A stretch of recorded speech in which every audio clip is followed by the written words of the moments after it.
ಬೌದ್ಧ ಧರ್ಮವನ್ನು ಕಟ್ಟುನಿಟ್ಟಾಗಿ ಪಾಲಿಸುತ್ತೇನೆ. ಬೌದ್ಧ ಮತ ಪ್ರಚಾರಕ್ಕಾಗಿ ನನ್ನ ಮಗ ಮಹೇಂದ್ರ ಹಾಗೂ ಮಗಳು ಸಂಘಮಿತ್ರೆಯನ್ನು ಶ್ರೀಲಂಕಾಗೆ ಕಳಿಸುತ್ತೇನೆ. ಚೈತ್ಯಗಳು, ಸ್ತೂಪಗಳು, ವಿಹಾರಗಳು ಹಾಗೂ ಸ್ತಂಭಗಳನ್ನು ನಿರ್ಮಾಣ ಮಾಡಿಸುತ್ತೇನೆ. ಅಹಿಂಸೆ ನನ್ನ ಪರಮ ಧರ್ಮ. ನಾನು ಕತ್ತಿ ಹಿಡಿಯುವುದಿಲ್ಲ.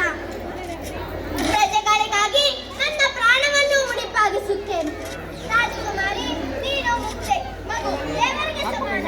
ನಿನ್ನ ರಾಜ್ಯವನ್ನು ನಿನಗೆ ಹಿಂತಿರುಗಿಸಿ ಬದುಕಲ್ಲ ನಾನೀವರೆಗೆ ಬದುಕಿದ ಬದುಕು ಬದುಕಲ್ಲ.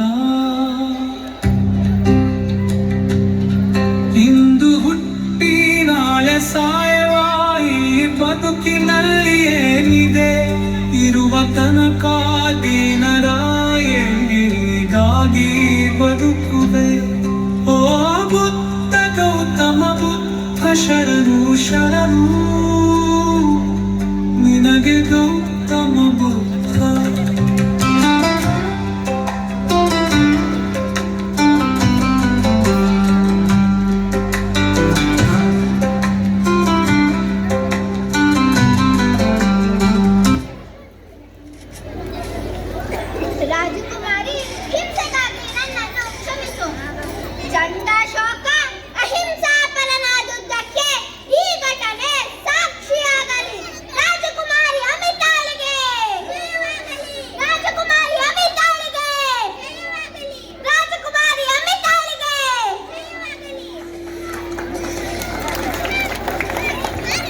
ಧನ್ಯವಾದಗಳು.